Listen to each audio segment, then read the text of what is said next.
This is being read with the permission of Scholastic. Chapter 7. There are no dangerous thoughts. Thinking itself is dangerous. Hannah Arendt, German political theorist. Anna said nothing about her brother on the walk to school the next morning. I didn't think she would. He lived at the university, and it would probably be a while before anyone in her family knew he'd left. I wondered if Peter had left behind a note of explanation, or if he would send word to them once he was free. I wondered how they'd feel afterward, proud of his courage or ashamed that he'd abandoned them. And I wanted to know if Peter would ever look back with regret for what he had done. Would I, if it were me who left? I glanced at Anna's cheerful expression and felt a rash of guilt for knowing what she did not.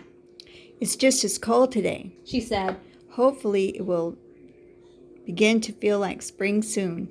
The weather was trivial. So were the books in her hands, and her annoyance with the boy who pulled her hair when the teacher wasn't looking. Anna wasn't even thinking about her brother today, and all I could think about was whether he was still alive. Are you feeling okay, Gerda? Anna often preferred to interpret my moodiness as illness. It was the way she tried to understand me. Springtime, sure. Was that even what she'd asked? My mind was at Checkpoint Charlie, where Peter would have crossed into the west. Fritz said the car had been specially designed to hide him, but the border guards always searched carefully, and they had dogs, and maybe other detection devices as well. I tried to picture Peter sitting in a coffee shop with the other students right now, laughing at how easy it had all been. But I couldn't laugh. Not yet.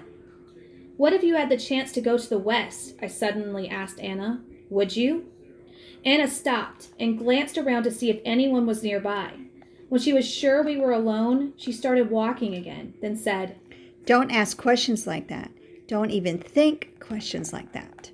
It was wise advice, though I never could stop my thoughts from coming. They just did, all the time. Maybe I wasn't trying hard enough to stop them. I knew I wasn't. As we approached the same area where I had seen Dominic yesterday, I looked around for any border police. At least for now, the street was empty. Then I turned toward the platform on the west, but nobody was there. Still, I shuffled my feet and walked slower, just in case.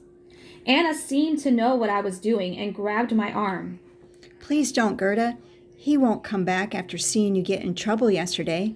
Maybe not, but I still had to hope. Help me keep an eye out for guards, and we won't get in trouble, I said. Anna huffed, but she began looking around. We couldn't walk as slowly as I wanted. Other students were on our heels, trying to get to school before this cold rain turned to snow. I kept my head down except for the occasional peek to my right. There was nothing, and then nothing again. And then, just before we passed by, Dominic's blonde head rose into sight. I stopped, but didn't wave. Anna gasped and told me not to look. I ignored that and replied, He's my brother. I'll bet Officer Mueller has family on the other side too. You can't split a city in half and not divide everyone in some way. Dom didn't wave this time. Instead, he motioned at someone below him to come up. I barely breathed as I anticipated who it must be. My father. His head rose higher with every step up the platform ladder. He wore glasses now, and his light brown hair seemed thinner. It seemed odd to finally see him, looking much as I remembered him. Yet it had been so long I felt I scarcely knew him anymore. He waved only once and wiped a tear from his eyes with the back of his hand. I think I needed to see that, to know he missed me as desperately as I missed him. But then he did something I didn't expect. He danced. Not the formal dances the adults knew, but the silly dance he used to do for me all those years ago, the one from The Farmer in March. He started by pantomiming the farmer's wife telling the maids to get back to work. His movements were from the song's second verse. We had sung this so many times together when I was younger that the lyrics and actions were etched into my brain. It still ran through my head sometimes at night when he wasn't there to tuck me in. They have a lot to do in the home and the garden, the song went. They dig and they rake and they sing a song. My mouth formed the words even as he performed, and the cheery tune rang in my mind. With that second line, my father pretended to hold a shovel and dig.